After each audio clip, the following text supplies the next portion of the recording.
இப்போ ஷீலு கிச்சனில் இருந்து முறுக்கு சுட்டு காமிக்க போகிறேன். வாங்க எப்படி சுடலாம்னு பார்க்கலாம். இதுக்கு வந்து நான் வந்து 1,5 கிலோ மாவு எடுத்திருக்கேன். இது வந்து அரை கிலோ பாக்கெட்டு 1,5 கிலோ எடுத்திருக்கேன். இதை சலிச்சு நான் எடுத்துகிட்டு வந்துடுறேன். இப்போ மாவை நல்லா சலிச்சு எடுத்துகிட்டு வந்துட்டேன். எண்ணெய் வந்து ஒரு குழிக்கரண்டிக்கு நல்லா கொதிக்க வச்சுருக்கேன். இந்த மாவில் நான் ஊற்றி சேர்த்துக்கிறேன். அப்போ தான் முறுக்கு நல்லா பொறுன்னு இருக்கும். இப்போ சேர்த்தாச்சு. இப்போ இந்த மாவில் நல்லா கறிடுவோம். நம்ம நல்லா எல்லா இடத்துலையும் படுற மாதிரி எல்லாமே மாவில் நல்லா கிளறி விட்டுட்டேன். அடுத்து நான் வந்து பெருங்காய தண்ணி ஊற்றுறேன். பெருங்காயத்தை கரைச்சி வச்சுருக்கேன். இங்கே பாருங்கள், ஒரு 3 ஸ்பூன் பெருங்காய ஸ்பூனுக்கு. அதேமாரின்னா கல் உப்பு போட்டு தேவையான அளவு, நமக்கு உப்பு தேவையான அளவு நம்ம எடுத்துக்கலாம். நான் கல் உப்பு கரைச்சி வச்சுருக்கேன். இதையும் அதேமாரி நான் ஊற்றிக்கிறேன். அடுத்து செக் பண்ணிவிட்டு நம்ம ஊற்றிக்கலாம். இப்போ மாவு நல்லா பிணைஞ்சு எடுத்துகிட்டு வந்துடுறேன். நான் சீரகம் வந்து ஒரு டேபிள் ஸ்பூனுக்கு நிறைய போடுறேன். அப்போ தான் வாசமாக இருக்கும். முறுக்குனியை ஊற்றி நல்லா பிணைஞ்சிட்டு வந்துடுறேன் முறுக்கு மாவு.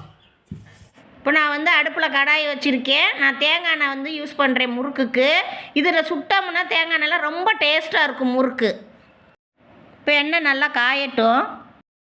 இப்போ நல்லா மாவு பிணைஞ்சு எடுத்து வச்சுருக்கேன். மாவு வந்து இருந்துச்சுன்னா நம்ம தண்ணி அப்படி தெளித்து நம்ம எடுத்துக்கலாம். இப்போ எடுத்துகிட்டு நம்ம தான் எண்ணெய் காஞ்சிக்கிட்டு இருக்கு. நம்ம முறுக்கு புழிஞ்சிடலாம். இப்போ இப்படி உருட்டி நம்ம இதில் வச்சுட்டோம்னா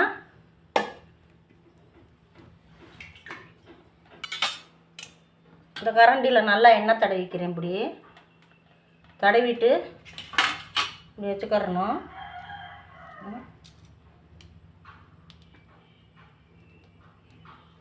அவ்வளோதான். இதை வந்து நல்லா அப்படி அமுக்கி விட்டுருங்க. இந்த மாதிரி எல்லாத்தையும் நம்ம புழிஞ்சு எடுத்துருவோம். இப்போ சின்ன தட்டில் எண்ணெய் தடவிருக்கேன். இங்கே பாருங்க, அவ்வளோதான். இந்த மாதிரி நம்ம இப்படி ஒட்டிடணும். இந்த மாதிரி நம்ம முறுக்கு போட்டு எடுத்துருவோம்.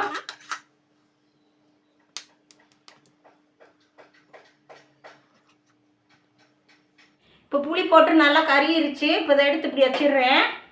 அடுத்து வந்து மாவை வந்து கொஞ்சம் பிள்ளையார் பிடிச்சி வச்சுக்கிறேன். எந்த பலகாரம் செஞ்சாலும் ஃபஸ்ட்டு வந்து பிள்ளையார் பிடிச்சி வைக்கணும். இப்போ நான் வந்து முறுக்கை போட்டுறேன். இந்த பாருங்க,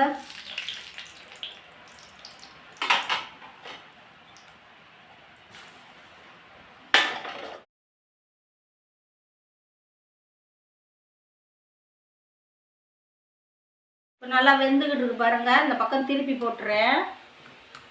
நல்லா திருப்பி விட்டு நல்லா வேக வச்சு நம்ம எடுக்கணும். இந்த பாருங்கள், நல்லா வேகட்டும் 2 சைடும் வெந்த. இப்போ முறுக்கு நல்லா வெந்துருச்சு. நான் நல்லா எடுத்துகிட்டு எண்ணெய் வடிஞ்ச உடனே நான் தட்டுக்கு மாற்றிக்கிறேன். அதேமாரி இன்னொரு செட்டு போடுறேன் நான். இங்கே பாருங்க, இப்படி போட்டுக்கணும். இப்போ நல்லா வேகட்டும். இதேமாரி எல்லா முறுக்கும் நான் புழிஞ்சு எடுத்துடுறேன். இப்போ நான் முறுக்கு சுட்டு நல்லா எடுத்துட்டேன். நீங்களும் இதேமாரி செஞ்சு பாருங்கள். ஷீலு கிச்சனுக்கு லைக் பண்ணுங்கள், ஷேர் பண்ணுங்கள், சப்போர்ட் பண்ணுங்கள். நன்றி.